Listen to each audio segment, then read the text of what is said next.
as the government gears up for Budget 2025.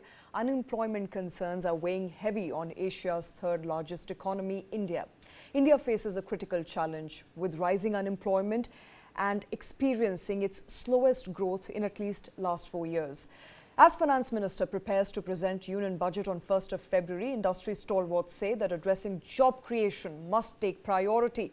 And despite efforts, India struggles to generate quality employment for its young population. Now, this poses a risk of turning its demographic dividend into a disaster. So while job is expected to draw government's attention in Indian Budget 2025, the question remains how. Let's talk about that. Joining us on the show is Barnik Chitran Maitra. He's the managing partner at Chyralis Capital. Barnik, good to have you back on the show. Thank you very much for taking time out. I want to come up to you with the first big question, and that is, there was a substantive allocation to the tune of about 2 lakh crore rupees in the budget of 2024 solely to generate jobs. But on ground, things haven't really moved much. In fact, there's not a lot of clarity on some of those schemes that were announced. Is there room for more budgetary allocation? So I think you have to understand that the government has been focused on job creation through 2-3 different avenues, right? In addition to allocations for training and internships, which was the big highlight of the last budget, the government has consistently invested in capital projects and capital expenditure with the hope that it will trigger industry creation and investments to create more jobs. Now, where I think the entire plan has fallen short is that the government has been pretty brave and bold to invest money to up to around 5% of GDP on these areas. But the private capital allocation, both from domestic industry and also FDI, has not kept pace.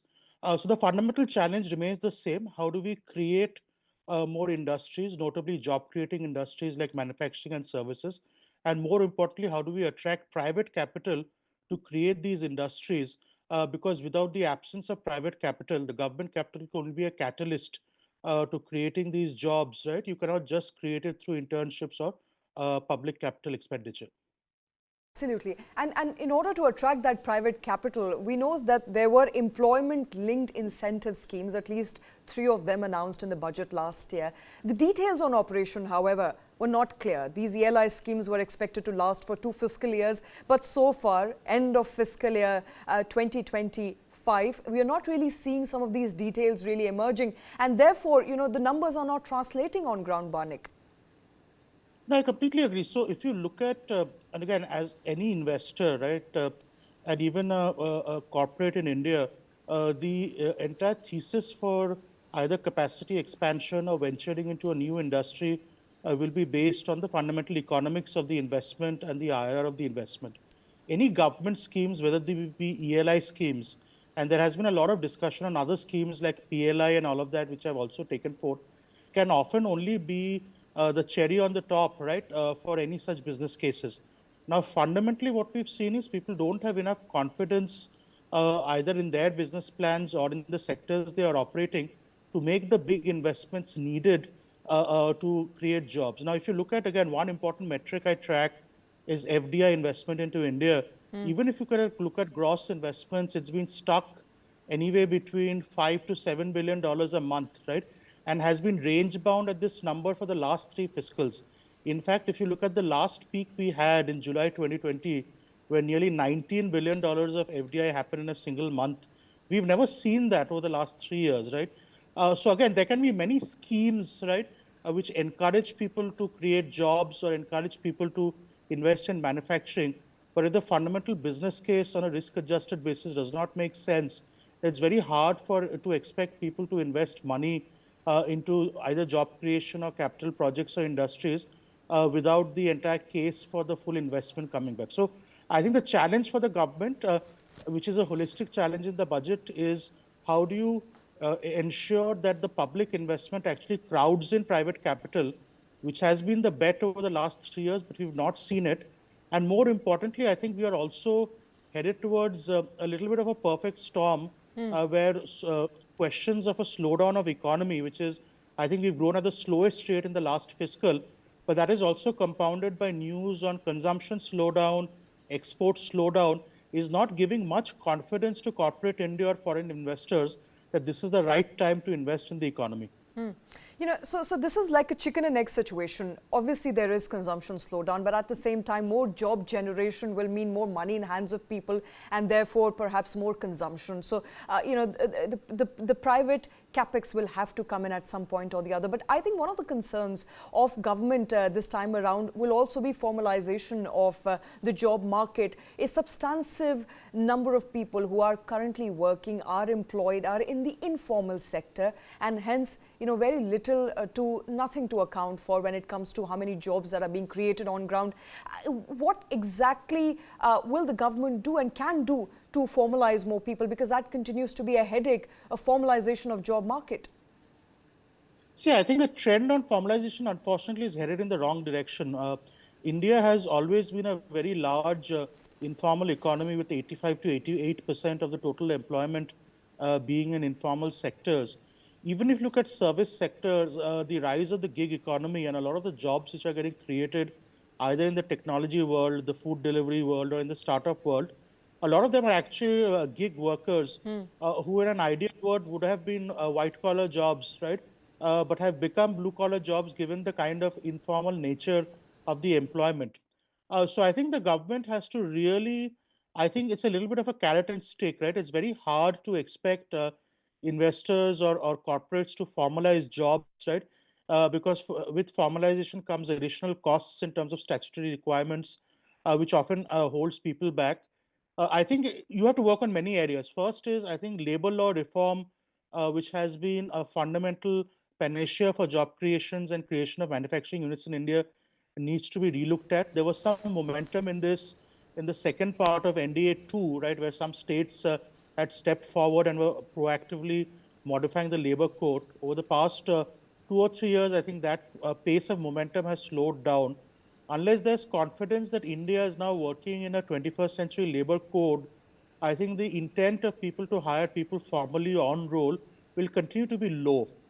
So I think it's a combination of factors the government should look at.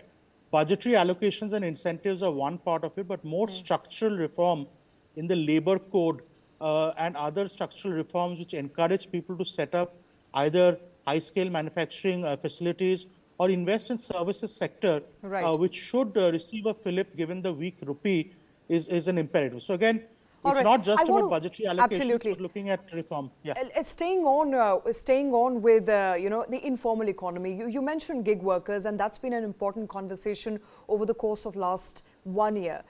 There is a need for labor codes as far as gig economy is concerned. The government says they were working on it. Now, given that about 85% of all people employed in this country are in the informal sector, and gig workers are a substantive part of that informal sector, is labor codes for gig workers, for gig economy now imperative? So I think it's an imperative if you look at the kind of the hours and the working conditions of the gig workers, right, which often come to fore. So there has to be labor codes to ensure that there is formal, I would say, treatment and there's a formal system of managing it. But that also has to come hand in hand with a liberalization of general labor codes across the board so that the disincentive for startups or other technology companies to depend on gig workers come down. See, if you look at the reason in the West, the reason why a lot of people sign up for gig workers is flexibility, ability to work multiple jobs. In India, it's the other way around. I think the startups encourage gig workers because they don't have to have the hassle of permanent employment and dealing with the labor commissioner and the law. So labor codes for gig workers are welcome. But in addition to that, the government should enforce a reform of general labor laws in India so that entrepreneurs are encouraged to hire employees full-time on roll, which includes ability to fire at will, ensures that people are encouraged to hire so that they don't face any repercussions if business goes up and down. So there are many things. I think labor codes are welcome, but again, it has to be part of a broader labor code transformation to Right. encourage formal workers in all segments of economy. All right. And you know, you also mentioned the opportunity that is on the anvil by the way of services sector. Now, there is a mismatch, Barnik, when we often talk to, you know, HR experts as far as market demand and the skills that Indian youths have to offer. Perhaps the focus on skilling hasn't been enough. And that's the conversation a lot of HRs are having of late, that there needs to be a renewed focus on skilling. So I think the skilling efforts kicked off a decade back have borne fruit, and they've focused a lot on, I would say, bottom of the pyramid kind of workforce to get them skilled. For the services sector, you need a different approach because the kind of skills you need are more directed towards people who either have college degrees or diploma and who have to be trained for the modern economy, including technology, AI, and all the developments. So I think we need to relook at our skilling agenda while the focus on skilling millions of people to be ready for either manufacturing jobs or construction jobs is a good imperative, but we should again start looking at how can we be competitive on the global scene when it comes to new areas of the economy like technology and AI. And there needs to be a new mission focused on far more higher skilled workers who today are coming out of university without the necessary skills. In fact, if you look at 15, 20 years back, recruiters have consistently complained that if you look at even the average IT developer, only 3 or 4 out of every 10 graduates out of university actually have the skills to be hired.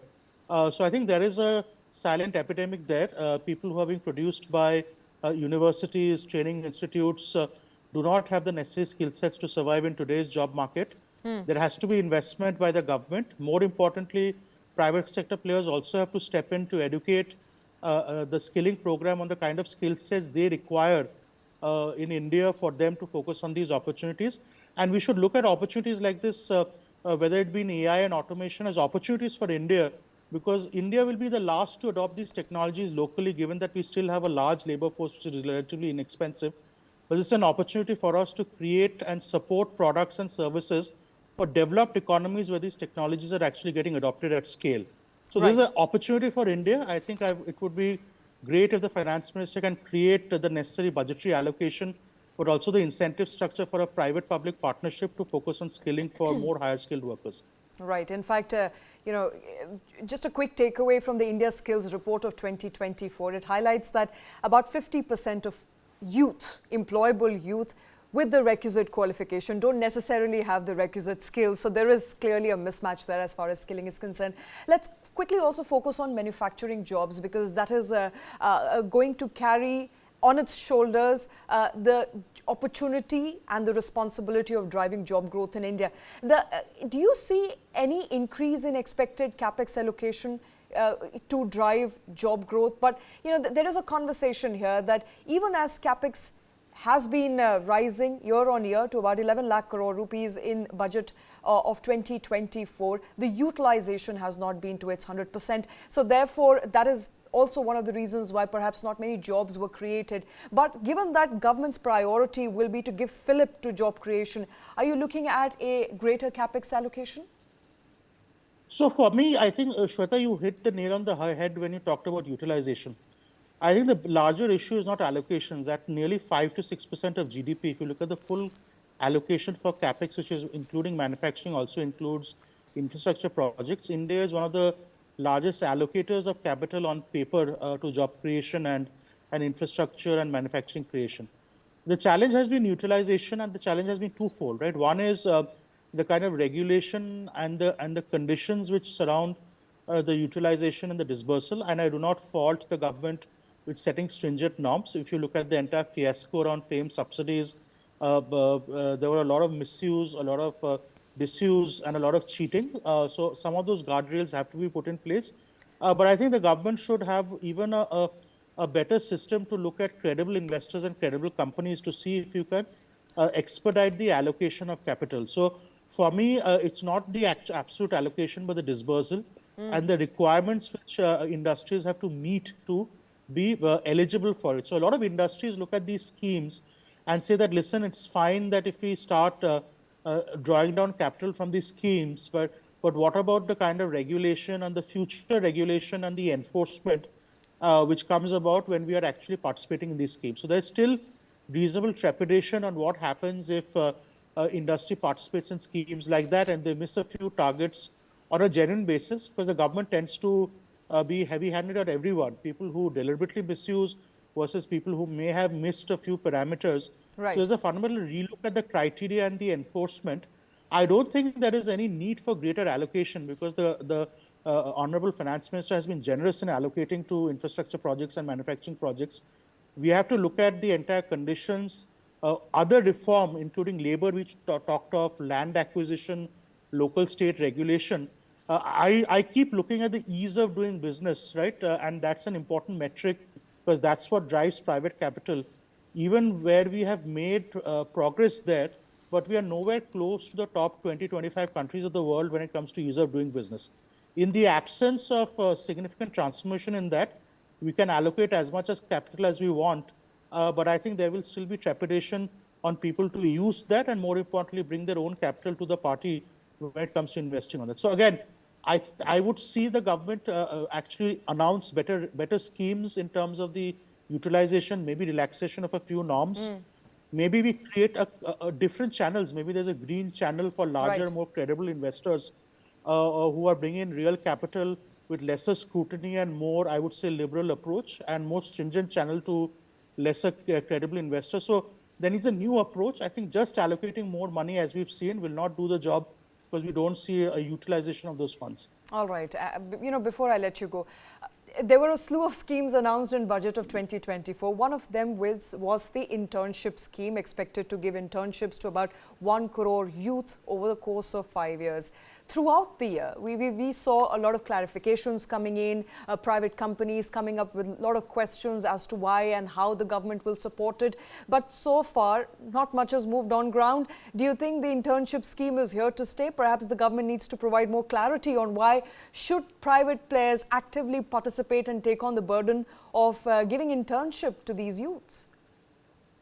No, absolutely. I think if you look at the private investors and also private corporate India, there's trepidation of participating in any government schemes because of A, lack of clarity, B, the fear of future enforcement and future, I would say, measures by the government in case the corporates don't adhere to all the T's and C's.